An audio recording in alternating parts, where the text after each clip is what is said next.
I played sports. I captained every team that I played. And I won't get into why, but I ended up at Milligan College. And I went there, and there were only 5 black students on campus. I played basketball there, had a great experience there, and especially because of my college basketball coach, Phil Worrell. Phil was a strong Christian, and I didn't know what that meant. Growing up, I struggled with Christianity because I didn't know people who lived what you would call a Christian life until I met Phil Worrell. Every day he walked it, he lived it, he walked it, he lived it. He treated me or the other couple of black players no different than he did anyone else. He just loved us. But in the process of that, he did something else. He explained the gospel. He explained the purpose of the gospel. He explained what it meant. And he not only said what it meant, he demonstrated it. And that really got my attention. I wanted to do for other people what he did for me.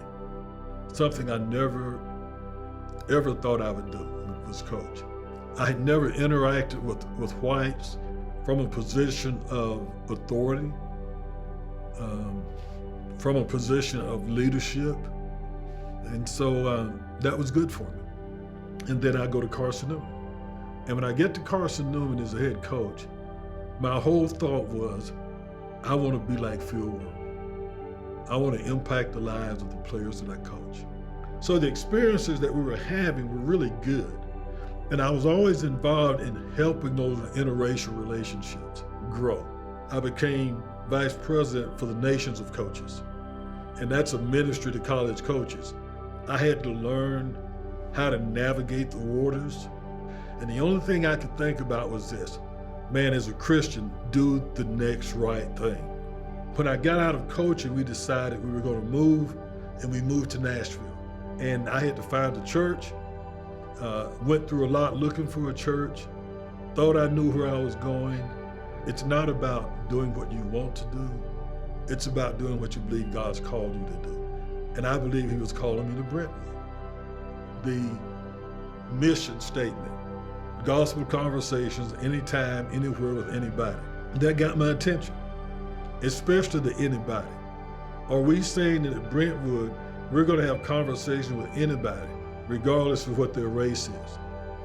Because if they are, then I want to be involved in that. And I think God's uniquely qualified me to be involved in that.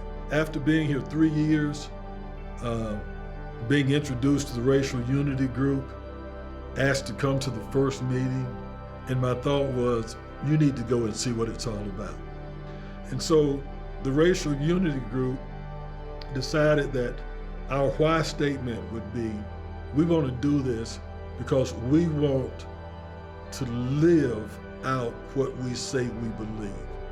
And I'm excited about challenging Brentwood Baptists to be who they say they are. I believe with all my heart that Brentwood Baptist Church is in a position to make a tremendous difference in the way people in Middle Tennessee and Tennessee look at how Christians should get along. What I'm doing at Brentwood is really just a continuation of what I've been doing.